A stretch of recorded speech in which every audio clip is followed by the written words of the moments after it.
इस देश के अंदर मातृभूमि ने जब जब सिर मांगा, इलाके के नौजवानों ने मां भारती की रक्षा के लिए आगे बढ़कर देश की सुरक्षा की, मातृभूमि की सुरक्षा की।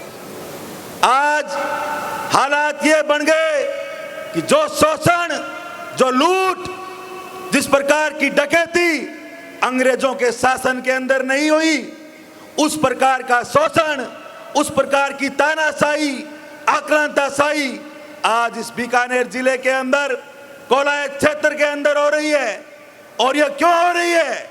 इसका एक ही कारण है कि तमाम जिले के नेता, चाहे वो कांग्रेस पार्टी के हों, चाहे भारतीय जनता पार्टी के हों, विषम पितामह बन के बैठे हैं। आज वो भूल रहे कि विषम पितामह जब द्रौपदी के चीरहरण के समय तटस्थ होकर देख रहे थे, मौत के समय उनको किलों पर सोना पड़ा। ये भाजपा और कांग्रेस राजस्थान में और कहीं एक है या नहीं, बीकानेर जिले के अंदर 100% एक है। सारे नेता मिले हुए हैं, सब बजरी के माफिया हैं, सब रॉयल्टी के माफिया हैं। किसी के काका के पास में टोल है, किसी के भतीजे के पास में टोल है। कोई खुद बजरी माफिया है, किसी का बजरी माफिया है। काका और भतीजा का गठजोड़ इस बीकानेर जिले के अंदर चल रहा है।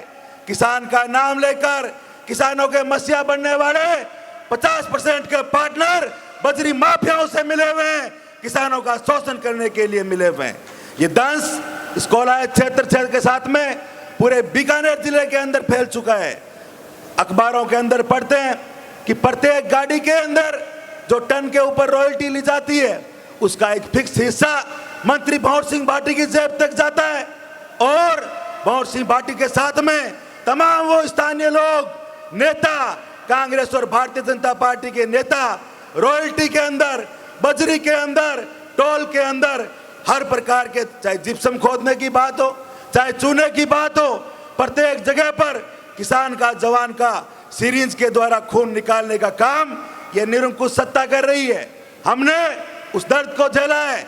बीकानेर जिले के ट्रक यूनियन के ऑपरेटर बैठे, हमने 1 महीने तक लगातार ट्रकों के साथ में, डंपरों के साथ में श्री डूंगरगढ़ के टोल नाके पर लगातार धरना जलाया और खनन मंत्री प्रमोद जैन भाया को वहां पर रोका, राजस्थान के चीफ सेक्रेटरी को निरंजन आर्य को रोका, मंत्रियों को रोका, कलेक्टर को हमारे धरने पर रोका।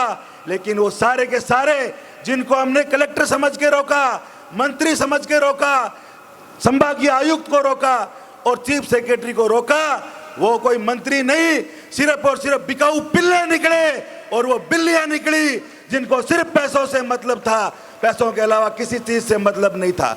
मैं धन्यवाद देना चाहता हूं राजस्थान की आवाज हनुमान जी बेनीवाल को, जिन्होंने उस वक्त भी जवानों की आवाज उठाई, ट्रक ऑपरेटरों के दर्द को समझा, बजरी माफियाओं के खिलाफ आवाज बुलंद की।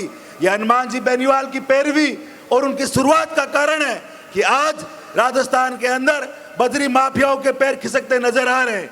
लेकिन आम जनता को संकल्प लेना होगा, प्रत्येक गांव ढाणी से संकल्प लेना होगा कि ये कोलायत क्षेत्र का दंश नहीं है।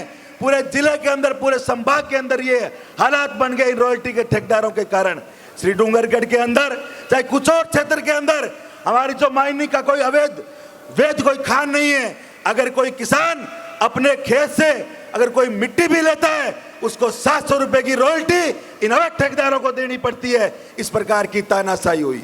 मैं मंच के माध्यम से एक बार पुनः आदरणीय हनुमान जी बेनीवाल का धन्यवाद देना चाहता हूं कि आप पूरे राजस्थान की लड़ाई लड़ते हैं और राजस्थान की लड़ाई के साथ में अगर दिल्ली पर भी अगर किसान की बेटियों के साथ में अगर हमारी बहन बेटियों पर शोषण होता है, तो सबसे पहले अगर कोई पहुंचता है तो नागौर के सांसद हनुमान बेनीवाल पहुंचते हैं और वहां पर उन बेटियों की बात सुनते हैं। अगर बजरंग पूनिया को थाने के अंदर से कोई निकाल कर लाते हैं तो हनुमान जी बेनीवाल लाते हैं। और 75 दिन तक काले कृषि कानूनों के खिलाफ अगर आंधी तूफान के अंदर सड़क पर कोई बैठा तो हनुमान बेनीवाल बैठे। उनके छोटे भाई आदरणीय नारायण जी बेनीवाल, जो भ्रष्टाचार बीकानेर जिले के अंदर सोसाइटियों के अंदर, सहकारी समितियों के अंदर है, लंबे समय से सहकारी समिति को भी संभाल रहे हैं। वहाँ जो किसान जाता है उसके अपनी फसल बेचने का कमीशन नहीं मिलता, उसको एजेंटों को पैसे नहीं देने पड़ते उनके रुकने की व्यवस्था सोसाइटी करवाती है, ये अपनी समिति की तरफ से करवाते हैं, उसके भोजन की व्यवस्था करवाते हैं, और अगर कोई दुर्घटना हो जाती है, कोई नुकसान होता है, तो उसको 15-15, 20-20 लाख रुपए का क्लेम दिलवाते हैं।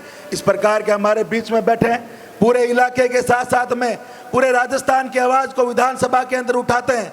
आदरणीय पुखराज जी गर्ग बैठे, दलित, पीड़ित और वंचित की आवाज पूरे राजस्थान के अंदर जब भी शोषण होता है, सबसे पहले राष्ट्रीय लोकतांत्रिक पार्टी पहुंचती है। मैं इस कपिल मुनि की धन्य धरा से आपसे अपील करता हूं कि पूरे बीकानेर जिले के साथ साथ में संभाग के अंदर आप सब लोगों को मजबूती से आगे आने होगा। मैं धन्यवाद देना चाहता हूं इस कोलायत के नौजवान लड़कों को जो 70 गाड़ियां एक एक गांव से लेके आए हैं, हर गांव से बस आई है, नौजवान शक्ति आगे बढ़कर आई है।